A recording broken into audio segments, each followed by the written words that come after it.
Hi, everybody. We're going to continue these math ACT videos, but this one is going to be another trig video. So sometimes the trig, if you look in, a book about the ACT, they will tell you you could do the ACT without knowing any trig, which is true, but I feel like the trig are sometimes the easier problems. So we definitely want to make sure that we understand how to do some of those easier problems. So we're calling this trig video number 2. And if you notice, if I go to the actual problem, there was a previous introduction to this problem that actually told you how high the Eiffel Tower is. So it's 320 meters. So if you think about that, that's why all the answers have 320. Let me read the question real quick. At a certain point, the angle of elevation formed by the level ground and the line from the point to the top of the Eiffel Tower is 70 degrees. Which of the following expressions is equal to the distance in meters between that point and the center of the base of the tower? Now, let me preface this question with a little bit about angle of elevation and angle of depression, what that actually means. So if you were talking about angle of what we call depression, it would almost be like it has to do with your line of sight. So if you were standing, say, on a cliff, looking down at something below the cliff right here, then as you think about looking straight out, that would make a line, and looking down at that object, as you tilt your head down, it would open up and form this angle. That's angle of depression. And the one that our problem is talking about is the other example. So as you think about angle of elevation, it's the opposite. You're going to tilt your head up. So here's my little person standing and looking, straight out, which is going to go to the base of the Eiffel Tower. I'm just going to draw a little tower here. And this is 320. And as he tilts his head to look up at the tip of the tower, sorry, that's not a great line. This angle that is formed from his head tilting up is 70 degrees. And we do have a right triangle here. Remember trig? This kind of trig is used if you have a right triangle. And it is the SOHCAHTOA is the way to help you memorize the formulas. So if you missed last week's video, we talked about the SOHCAHTOA, and that's the formulas of trig if you're dealing with a right triangle. So sine is opposite over hypotenuse, cosine is adjacent over hypotenuse, and tangent is opposite over adjacent. So if I think about what they want the distance from where this little person is standing all the way to this point right here. So we're going to put an X right there. Okay, now the thing about trig when you're labeling these right triangles, the one across from the right angle is always going to be the hypotenuse, which in this example, if you notice, we don't want to know this amount and we're not given this amount either. So we wouldn't want to use any formula that contains an H, which would be sine and cosine. So we don't need this in the formula. It won't be helpful. So anything that's got sine and cosine over here in our choices is out. Well, that only leaves H and K.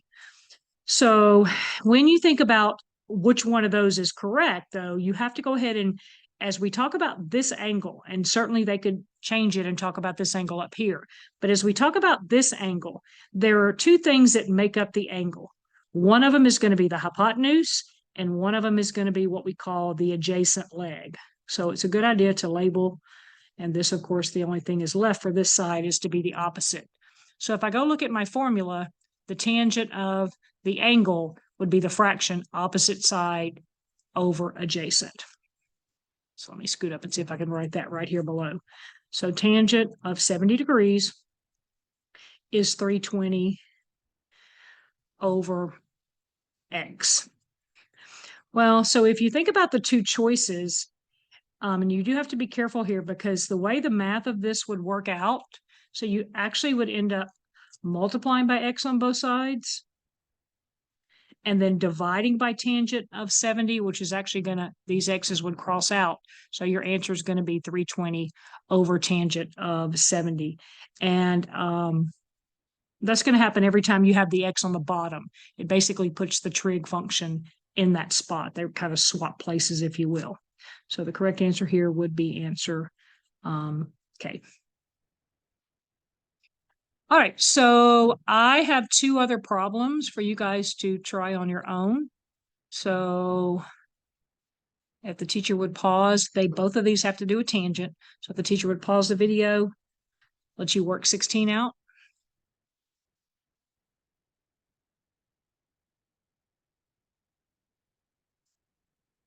Okay, so as I talk about number 16, again, it is tangent, so we're using the same formula of opposite over adjacent. We just need to name the triangle or label the triangle according to what they told us, this angle right here. So if you think about angle A, 17, of course, has got to be the hypotenuse. It's the biggest side. That kind of gives that away.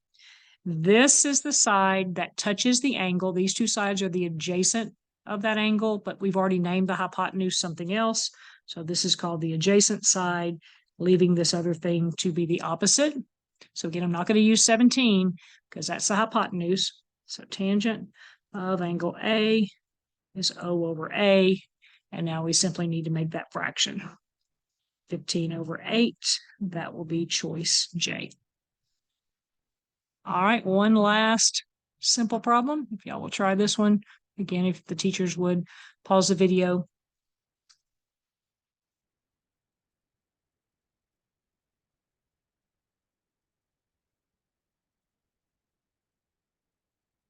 All right, I didn't mention it a minute ago, but problem number 40 was the first problem we did, and this is problem 44 in a practice test. So it is some of the higher numbers on the test. And that's going to happen. Again, that's why it's important to know how to do this trig so you can get some of those higher questions past 20. All right, so here's a quadrilateral shown below, and the four sides are given in meters. The measure of C is 90. They've marked that. What is tangent of A? Well, A is right here. And remember, trig only works in a right triangle. So what we have to do is kind of start thinking about partitioning this kite. So I'm just going to partition it right there. All right, now what happens is you could do Pythagorean theorem on this little triangle here. So 3 squared plus 4 squared equals x squared. 9 plus 16 is x squared. 25 is x squared. Take the square root, and that means this length right here, BD, is 5. And I hope some of you remember the 3, 4, 5 triangle from geometry. I always tell my geometry kids that's a good triangle to kind of have memorized. It always makes a right triangle. Well, if you come over here and look at this other triangle that we formed, it's not really evident from my picture, but if you put 13 in as the hypotenuse and 5 and 12 in as the legs, and you do the math of it, you do get 169 equals 169. Well, what that means is it means that this is also a right triangle. Remember, we can't do this trig if we don't have a right triangle. So that proves that this other triangle, even though it didn't quite look like it in my picture, it is another right triangle.